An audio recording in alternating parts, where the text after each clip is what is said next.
I'm going to stop now and do an introduction of our first speaker, who is a wonderful colleague of mine, Dr. Virginia Lunsford. She's an associate professor of history at the United States Naval Academy. Virginia specializes in early modern maritime, military, and cultural history, and especially in the history of piracy and the age of sail warfare. She's a graduate of University of Virginia. She has a PhD from Harvard University and was also a Fulbright Scholar to the Netherlands. She's the author of Piracy and Privateering in the Golden Age of Netherlands, and her commentary about piracy has appeared in media such as Time Magazine, NPR, the Wall Street Journal, U.S. News and World Report, the Houston Chronicle, the Baltimore Sun, and even Voice of America. She is an interviewed expert for many history programs about piracy and early modern warfare for places like Netflix, National Geographic Channel, Smithsonian, Discovery, and the History Channel. Virginia is also writing a new book about piracy, which we will all be excited to read, which is really a study about the early modern sailors, and is engaged in research projects about the Glorious Revolution, women, piracy, and the American Revolution. Jenny lives in Annapolis, Maryland with her husband and 4 children, which is just amazing. Julie. And she's going to give us an amazing talk today about a project she's been working on with scholars in France as well. I'm going to turn it over to the wonderful Dr. Virginia Lunsford. Courtney, that's such a nice introduction. Thank you very much. Can you all hear me? Yes. It's good with Zoom because I taught for a year and a half virtually, but the Naval Academy, the U.S. Department of Defense makes us use Google Meet. So if you were Google Meeting, I'd be such a pro, but I'm a little clumsy with Zoom. So I will be sharing my screen here. Let me do that. Let me know if you can see that okay. Is it there? Because I can't see my own presentation. Yes, it's there. I need to start it as a slideshow. New, let's see, from beginning. There, okay. Can you all see it? It's at the beginning? Great. So I'm excited to talk to you all about this. I think it's a nice sort of pairing with Mr. Paper's presentation, I think, because he's talking about geospatial analysis, which is what I will also be discussing, and how that has really changed our interpretation. So I have kind of a multi-fold mission. I guess the first is, as someone who's at the U.S. Naval Academy and specializes in naval and military warfare, to sort of bring to people's attention the importance of naval warfare in the American Revolution. Secondly, to talk about the importance of this particular naval battle, which, as Dr. Spikes, Courtney expressed, is really a French naval battle on behalf of what were the 13 colonies at the time. But finally, to sort of talk to you about sort of these wonderful new perspective that we have because of new data and mapping, namely GIS. So let me, without further ado, I'll be sort of, you'll see me sort of addressing all 3 of those goals as I move through. So most people, when we think about the American Revolution, and I've even found this with my students at the Naval Academy, their impressions are really very much, what comes to mind is the military campaigns. And here we see, for example, George Washington crossing the Delaware. And obviously, these are incredibly important parts of the American Revolution. But what is often forgotten, for whatever reason, is the naval war. Now, as much as people know about the naval war of the American Revolution, they may know, for example, about John Paul Jones, or maybe they have at least heard his name. But that's often the extent of it. And so really what I want to do is talk to you about a pivotal battle, one that I think arguably you could say the United States would not have achieved its independence. I mean, it's hard to know, but it's such a pivotal battle. I really think everyone, of course, should know about it if we're going to know about our American history. And yes, it is a battle that the French Navy is waging on behalf of the United States. So this is a painting of the end of the Battle of Saratoga. The United States beats the British at the Battle of Saratoga and Saratoga Springs, New York. Why does that matter? Because as a result of that really important military victory, France decided to come in as a formal ally for the United States of America. Now, France had been, well, we were the 13 colonies hoping to be the independent and sovereign United States of America. France had been sort of covertly providing support to the American forces, but with the Treaty of Alliance in 1778, they come in as complete allies, both militarily and navally. So immediately we sort of get military support. In terms of naval support, it'll be sort of multifaceted. So I have Benjamin Franklin up here because, first of all, I'm someone who's a scholar about privateering. So privateering are private commerce raiders who are licensed by the Navy to go out and raid an adversary. And so the United States did issue letters of marque. Well, it was the Continental Congress that did so. And once we had the alliance with France, we could base privateering vessels out of French ports. And actually, Benjamin Franklin was the person who was in charge of that project. So that was one way, of course, that the naval war is important. And then, of course, we do have John Paul Jones and other Continental Navy commerce raiders. The Continental Navy was very small, relatively speaking. It takes a lot of money, time, nailing money to develop a professional Navy. And so the colonists really had a small force that was whose primary goal was commerce raiding, capturing enemy merchant ships. And so this is what John Paul Jones is famous for, are some important captures that he did on behalf of the Continental Navy. How did France help with this? Well, first of all, he could be based out of French ports, and France actually provided what had been, it was a converted merchant ship to become a warship called the Bonhomme Richard, which was named in honor of Benjamin Franklin, poor man's Richard Almanac. So that's, of course, another important role. But this is what I really want to talk about, is this pivotal battle. It is the one naval battle of the American Revolution. It is an event that the United States, the Continental Navy, never in a million years could have fought, because we did not have ships like this. We did not have, we had no way to fight a battle like this. And yet the moment called for a battle like this. And so this is where the French stepped in. One sort of point I want to address, notice I'm putting down here, the emerging French perspective. And yes, I promise this gets to maps. I'm somebody who loves maps and mapping, is that our knowledge about the Battle of the Capes has really been more based on a British perspective. So what will happen, I can tell you right now, not to give away the punchline, but the French will be victorious at the Battle of the Capes. And the prevailing historiography, and what we mean by that is sort of the prevailing interpretation, historical interpretation of this battle, has been more that the British lost more than the French won.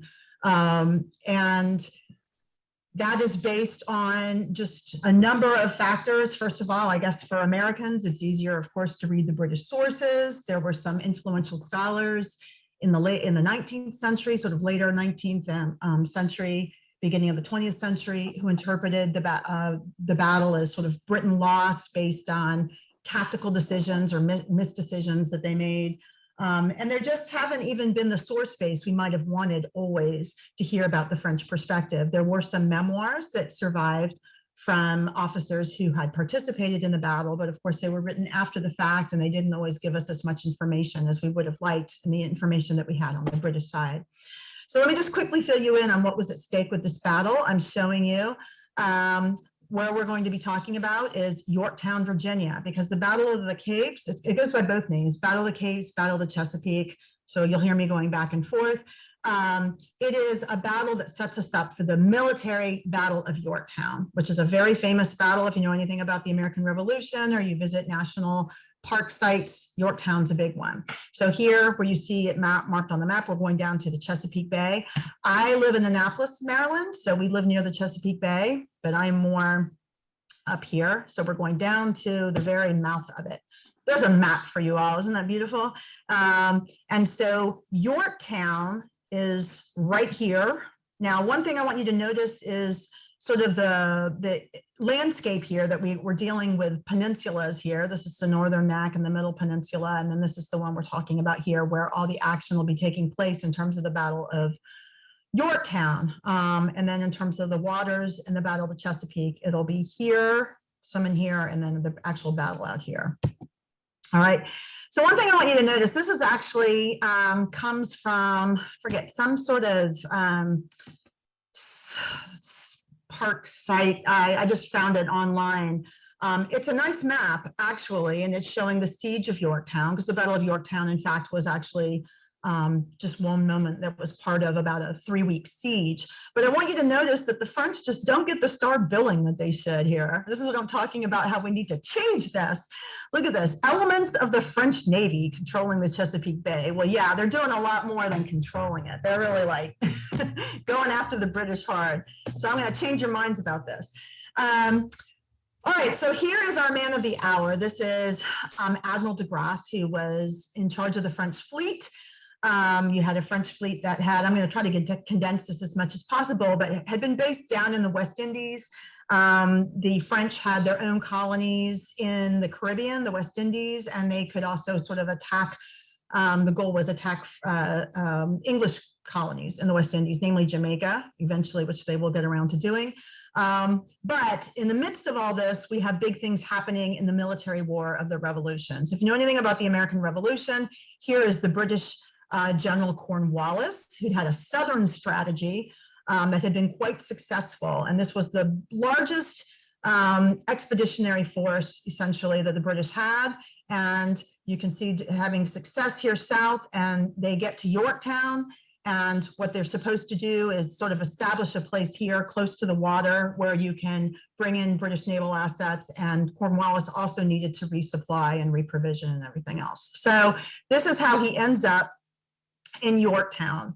Now, he's pretty vulnerable there to a naval attack. If you actually look at, you know, Yorktown actually sits between two rivers, the James River and the York River. So he's actually in a peninsula, and he's right here at the mouth of the Chesapeake with the Atlantic Ocean. When he arrived, there was no French fleet there, and you do have the British fleet that was based up here in New York City, and then you have more here, and then we actually have more French assets up here. So, you know, his thinking is that the British will be able to come down here and resupply and take care of it. What will happen is that Admiral de Grasse is going to sort of beat him to the punch. Now, there's lots of kind of backdrop to this, de Grasse having to make a decision. Would he go to New York, which was sort of the primary base for the British, or go to the Chesapeake? And there's letters back and forth between George Washington and Admiral de Grasse. But he does ultimately show up. He has got, I think, about 3,000 soldiers, 3,300 infantry soldiers to help the American forces, the Franco-American forces, because we have Lafayette and Rochambeau, who are also in support of American forces. Notice we've got a sort of a dotted line here, or a blue line here comes George Washington, all right, and Rochambeau, and then this dotted line, here I am in Annapolis, right, Annapolis, Maryland. And this is our ferry down the Chesapeake Bay to Yorktown. So what you'll have on the American side, Franco-American side, is an amalgam of forces coming together, with de Grasse also helping to resupply. This is a lovely image that shows you sort of what will happen when the French arrive with their fleet. They have, you know, all sorts of material that would be needed, plus this infantry who are needed. They get to work offloading, which is a kind of complicated amphibious operation. They control the mouth of the Chesapeake. And then once you do have the British fleet show up, they will fight sort of a classic age of sail line battle against the British. So you can see how busy the French naval force is. And then this is showing you again, here's Yorktown. Right, so I included this map too to show you. Here come Washington and Rochambeau. Here is Yorktown. This is where British forces are sort of more or less trapped. You can see how it turned into a siege. Here comes Lafayette. And here comes Admiral de Grasse. So really the British are going to be surrounded. And once the French control the mouth of the Chesapeake and then actually engage in this battle against British forces that they won, you can see how Cornwallis isn't just, it would appear just to be a matter of time. I mean, he's just absolutely besieged and he's outnumbered, right? So just, I just give you another image because it's dramatic and exciting. I like this one too because it shows you as the siege set in. Here's Cornwallis, all right, set up in Yorktown, and you can see here's Rochambeau's, and they give you the troop number 7,800. George Washington's headquarters, Rochambeau's headquarters. Here's George Washington, and then of course you have Lafayette and the other sources. Right, nice image showing you. I like this one because this is actually supposed to be showing the surrender, but you can see the activities of French ships that had to go and offload supplies and men and reprovisioning there. And the Franco-American forces won at Yorktown. So I'm going to see if it'll let me go backwards. No, I don't know why it will not let me. Let me see. I'm going to have to show you go backwards here. I think you can see, though, that this battle, the siege of Yorktown, which is eventually victorious for the Americans, is absolutely married to this intricate and complex and very, very important French naval operation. This victory in the battle, this reprovisioning and resupplying, this holding of the Chesapeake Bay. You really can't separate one from the other. Why does Yorktown matter? Well, because Yorktown is, first of all, it's this big British expeditionary army. But when the British lost at Yorktown, the Parliament in Britain voted to say, that's it. Let's have a treaty with the United States. We don't want to do this anymore. It's an expeditionary war. It's expensive. We're not winning. Cornwallis just lost. And so the point is that Yorktown signals the end and a victory for American forces in this war for independence. And we could not have done it without the French. We could not have done it without them militarily, and we couldn't have done it without them navally. There is the Treaty of Paris that is signaling, of course, the independence of the United States of America. The Battle of the Capes took place in September of 1781. The Siege of Yorktown is September into October 1781. The Parliament votes in March, but then it takes about 2 years to kind of figure out exactly what will be in the treaty, all right, where the borders will be, et cetera. So this is the project. I was very honored to be included in to some degree. It was based out of Paris, primarily really the funding coming from the University of Paris, Sorbonne. And there were a sort of big team of scholars. I was sort of involved on the American end when scholars came to France, and I had midshipmen who participated. I first got involved, gosh, I think this project initially sort of started around 2012, and I was an active, sort of back and forth over the years. These are the information I'm going to talk to you about. Sort of these were the three main scholars involved, and Professor Shaleen and Professor Kowalski are the main scholars who've been involved in it all along. We'll be talking a little bit about Dr. Thibault's work as well, because he was the one who did the GIS modeling primarily. I will say that when I started, it was just, it was an effort that was just sort of in its infancy, and now we will have a book, not we, but this is Professor Shaleen and Professor Kowalski will have a book coming out of Sorbonne University Press imminently, all right? So that's what it says, forthcoming. So if you read French and you're interested, just have this on your radar screen that it will be coming out soon.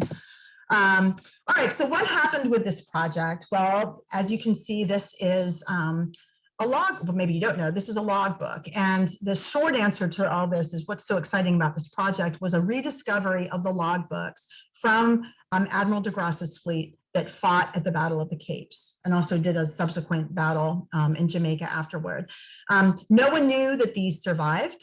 They were discovered, I think it was Professor Shaleen who was the one who kind of came across them. They had been saved in the French legal archives, which it was just this wonderful surprise.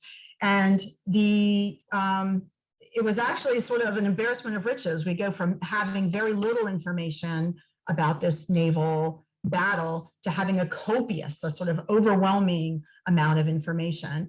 The rule of thumb with the French fleet was that each officer kept his own log.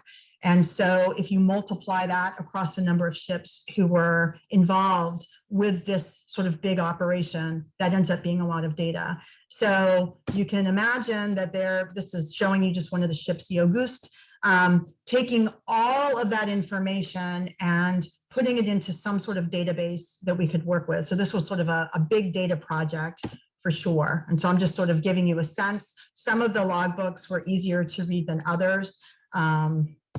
But you can see this is just such an amazing discovery, because what you have now is this, logbooks can be dry to read, but you can learn an awful lot. We had really very little information about the French fleet. Once working with the logbooks that come out of the French side, we could compare. On the British side, you would typically have 2 logbooks per ship. The master and the captain each kept a logbook. Those had survived. We'd known about that, which is another reason why there's been this sort of like tilt historiographically, meaning sort of in terms of interpretation with this battle, that, oh, the British must have kind of lost this by making poor tactical decisions, rightly or wrongly. Sort of a debate about that. And I'm not saying maybe they could have made different tactical decisions, but we haven't had the French side of it. And so when you compare, we start to the data from both sides, you start to get this very, very well-developed sort of understanding of that battle. One of the things that they did with, and this is why I actually was talking about this when Courtney talked about, did I want to join you all?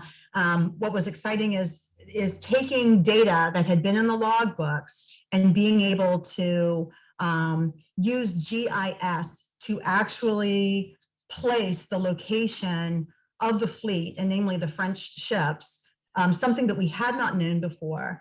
And when you also integrate that with qualitative observations from the French logs, such as the sea state, the wind, observations about the speed, and also just any sort of environmental data that we could find, all of a sudden we get this much more vivid picture of what is happening on the French side. And we can start to be able to understand operationally what the French were doing, that there are decisions being made, there are decisions being made by Admiral de Grasse. The French aren't just a sort of passive opponent that the British are confronting, and the British are making decisions. The French are actively making decisions. And sometimes these are risky or difficult decisions.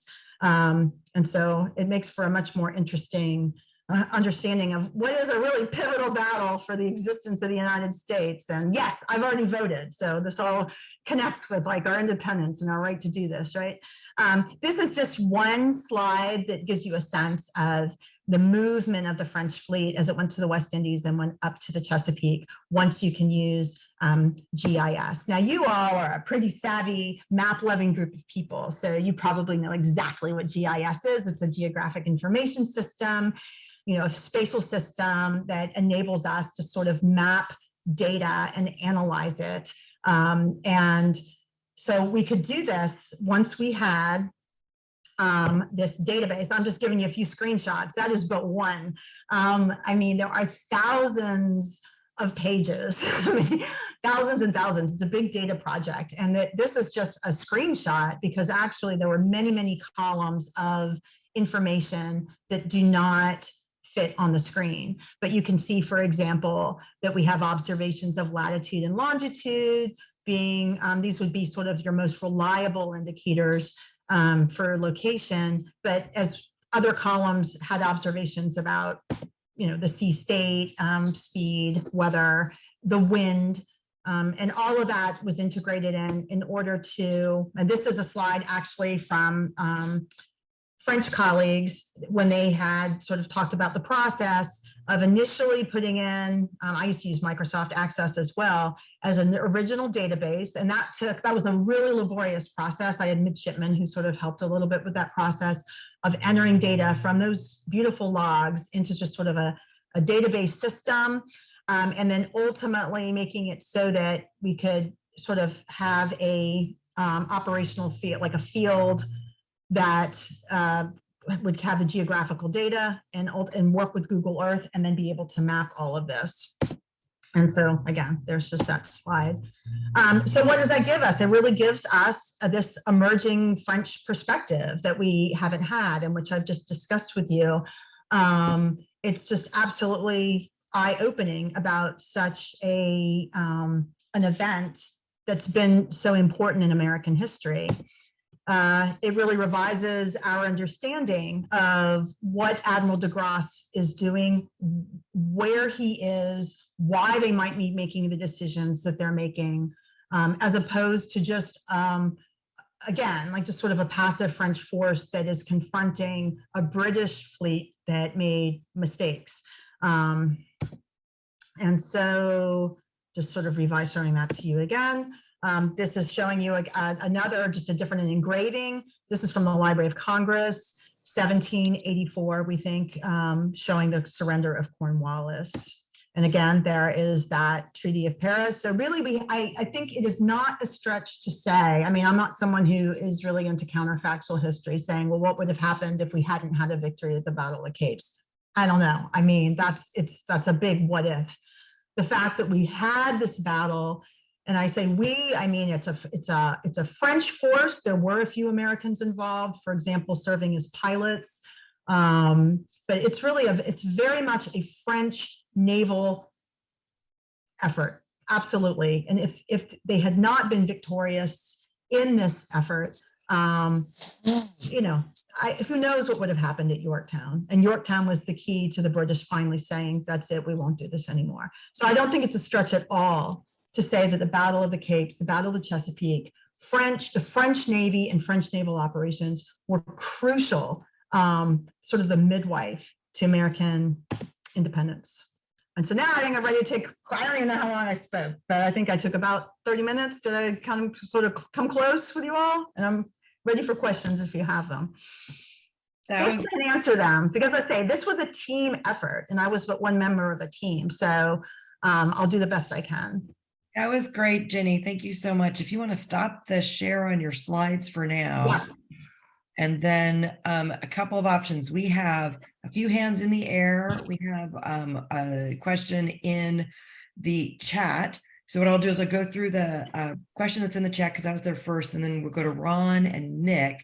If anyone else would like to ask Lunsford a question, just please use the hand function or send me a note and I'll make sure to get it, or I'll just open it up and we will move on. So first, Larry Ferrario, so sorry. You wrote a question in the chat about doublage cuivre. I wondered if you would want to unmute and speak to Dr. Lunsford about that. I can't hear her. Oh, you know what? I'm going to unmute. Can you hear me now? Yes, sir. Yeah. Hello, By the way, Larry. it's hello, Virginia. It's Ferrero. Ferrari.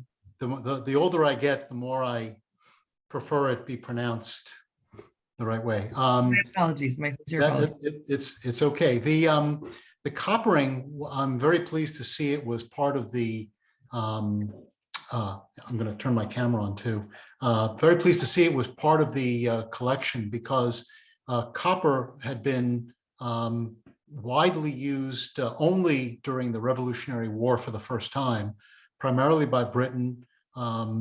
France started to use it. Spain, the other incredibly important partner in all of this, in very small quantities. And Britain had a decided advantage in many of the sea campaigns because copper prevents fouling, and it also allows ships to stay at sea longer without having to be brought back and scraped. So I'm really interested. I will be very interested to see the results of your GIS mapping to see if there was a lot of discernible differences in speed and handling, because copper also improves the maneuverability, the handling of ships. So I'll be very interested. That's true, yeah.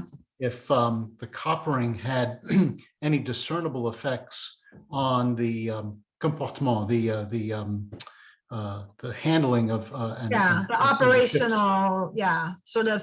And the thing is that the logs are just this amazing treasure trove of getting to information like that. And I'm actually thrilled to say that, let's see, is he still here? One of the colleagues, Professor Kowalski, is like watching. So if he knows, the answer to a question like that, I actually have not, I don't know if it's been compared about sort of the speed of the ships relative to, I think some, because in fact, Professor Kowalski's actually done work now on operationally what the French are doing and drawing and comparing heavily to sort of what the British observations were, which would include, I guess, Larry, perhaps looking at speed. I mean, I know that in Professor Kowalski, I know in your work when you're talking about how quickly, for example, the French, once they organized the line to fight the battle, certain French ships were moving at a faster speed and went to the head of the line, so to speak. So I know that you've done some research about speed, whether you've paid attention to copper, I don't know.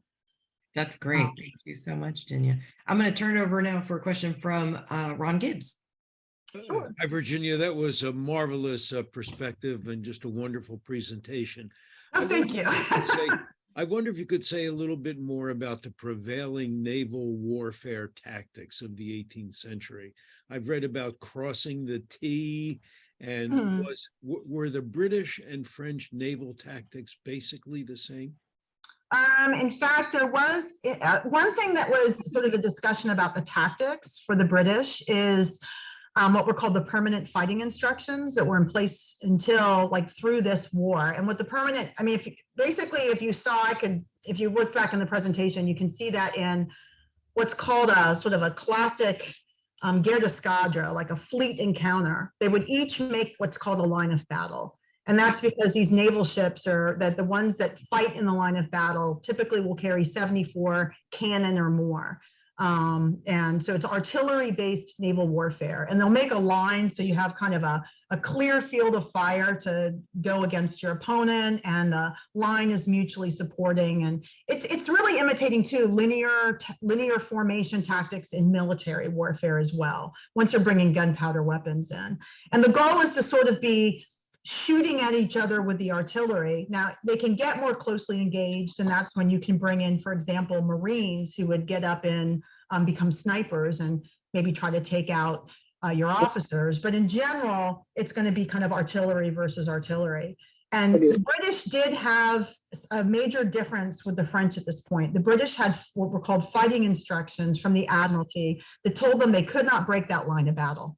They had to maintain that line of battle. So you can't do the crossing of the T, so to speak, at this point. The French don't have that problem. So why would you want to break a line of battle? You could break a line of battle if you see, for example, a gap in your opponent's line, and you could sort of then go try to cross their line. It's risky, but it's pretty decisive if you go right to your enemy, so to speak. And the British, for reasons of it's a conservative stance to say you got to maintain that line, but they had been so successful throughout the 18th century with their other ways of achieving victory, right, through better, very well trained personnel or faster rates of fire, and they don't want to risk the loss. So that is a major kind of tactical handicap. I think a lot of people interpret that. So that would be a difference, but otherwise they behave very similarly. And Britain had just won a really decisive, important war called the 7 Years' War. A lot of Americans know it as the French and Indian War. The French had done some naval reforms after the 7 Years' War, which ended in 1763. So the French actually have a very formidable force. Yeah. But yeah, they're kind of, it's the same activity that they are shaping their fleets around, this idea of a fleet battle. That's awesome. Thank you, Jenny. I just want to say we've got about 6 people who are eager to ask questions. Okay. And we only have about 3 or 4 minutes. Okay, I'll do my best. So everyone gets a chance to ask their question. So first we have right here the wonderful Nick Canis. Hi, thank you. That was a very interesting talk. Thank you very much. It occurs to me, seeing the map, that the French had a fairly sizable fleet.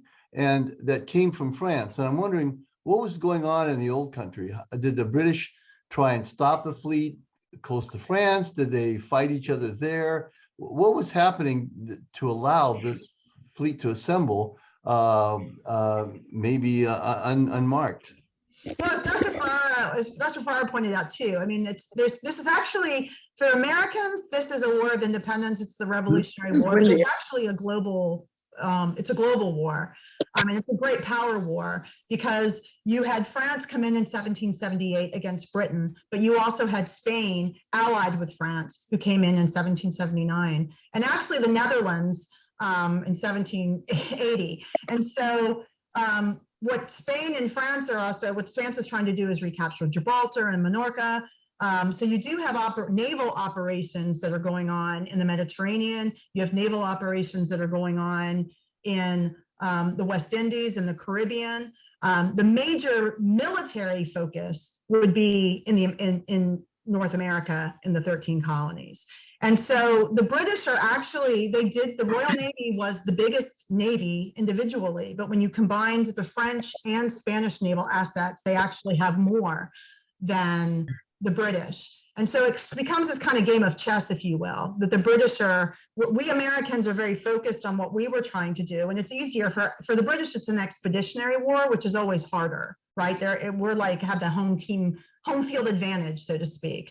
But the British are also dividing their naval assets around. So I hope that answers the question. Excellent. And we have a question from Alec. Alec, I don't know if you're just on audio right now. I can't right here. Yeah, I'm actually here. So the first question, was it QGIS, Esri, or what's geospatial product was used on the mapping front? I think it was, I'm trying to remember. I mean, I had the slide that I had showed what was, and that was back in 2014, and that was Dr. Thibault, and I have not been able to speak to him since. And so whatever software they were using at the time, I mean, things have grown by leaps and bounds. I mean, I used to use Microdome when I was first looking at GIS, and things have really changed. So I'd probably have to get back to you to see. I mean, that one slide talked about, you know, almost inputting, sort of using software to create that geographic field, but I don't know which GIS software he was actually using. I was afraid someone would ask me that, and then I realized late last night. Sorry about that. Answer. It's okay, it's fine. I mean, I told Courtney, I said, I know I can't answer every single question with precision because it was absolutely a team effort, and I'm not even one of the main members of the team. So. Oh, and I was curious on the data collection front. I noticed that Access was used first. And normally projects I've seen, it's been Excel. So it's kind of interesting to see the dynamics on that. Yeah, I mean, I can speak for my own self that when I went off and I did a lot of research in the Netherlands with archives, and I used Access because, and I don't know why I didn't use Excel. I guess, you know, I used to remember, this is sort of when all of this cataloging started of working with these logbooks. I mean, it was years ago. It took 2 years and to do it was over 12,000 pages or something, and that was only 50% done. So I know I used Access because of I think of Excel as being more sort of mathematical, numerical, and you're collecting both, you know, quantitative and qualitative data. I had read recently, I guess, you know, Access just isn't the most popular database anymore. So maybe when they started, I mean, you know, also when you start a database, sort of your goals can change, but Access was a very powerful database back in the day. So that's great. Great questions. We have Heiko, Ken, and Greg also had quick questions, and I'll do my best to be fast. We're a little bit behind, so I'm just trying to figure out if we started about 5 minutes late. I'm sorry, I tried to. No. I just want to make sure. So Heiko, are you ready to go? Can we? Yeah. So I wanted to speak to the global scale of the war. Yeah. Americans are always looking inward, but yet this is a global war. We have convoy battles in the North Sea between the Dutch and the English. We have attempts of the British to invade the Dutch colony in South Africa. We have a series of battles in the Indian Ocean, where the French Navy is very successful in threatening the British under Suffren. And so I think Americans kind of lost that. But historically, in the 19th century, American historians like Mahan, they looked at that and they very much were aware that the American War of Independence was a global war. But now, at the present, we're not seeing it that way anymore. We're seeing it as a series of land campaigns. Can you speak to that? Well, that was sort of one of the whole reasons for the presentation, actually, was first of all to sort of underscore the importance of the naval aspect of this, that you have this absolutely pivotal naval battle that is connected to, the land siege and battle of Yorktown. And I don't think you can separate them at all. And Yorktown, of course, being the turning point. And we had, with the earlier response, talked about how this is actually, of course, part of a bigger global war as well. You're exactly right. In terms of this conference, I was emphasizing the Battle of the Capes because of the information from French colleagues, finding the logbooks from Admiral de Grasse's fleet, which give us, another mistake that Americans have made, I don't think intentionally, and this is partly Mahan's fault and Corbett's fault, is really a sort of predilection for British sources and looking at this pivotal battle of, well, so the British made just, it's sort of a debate about the tactics, but it completely leaves out sort of agency and decision-making and operational skill that the French had. And we now have that, as well as sort of, geographic positioning of the fleet because of the discovery of these logbooks and this incredible painstaking work that French colleagues have done. I agree with you 100% about the global scale of the war. And we tried to bring that in a little bit, but I have necessarily been focused on that, the one battle too. Because of my audience, these are map folks and we're talking about something new with mapping. This is absolutely wonderful. I just want to say thank you so very much. This has been delightful and informative, and sort of, I love seeing the combination of historical research applied to new technology to increase our knowledge and awareness of things in the past that we otherwise never would have had access to. There are so many wonderful questions for you. I mean, Jenny, we can have you talk for the whole time. And we're just super delighted you were able to be with us. And I know you're going to be leaving. You're not staying for the whole time, but I'm just wondering, could I please open up the opportunity for people to write questions in the chat to you? Yes. That maybe you could do a quick, answers to them directly if you want from the chat.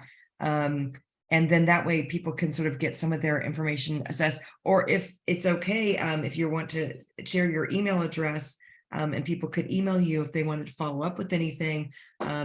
That's also another option. I can tell you now, I won't be able to get back to people immediately because I've got to grade a bunch of exams.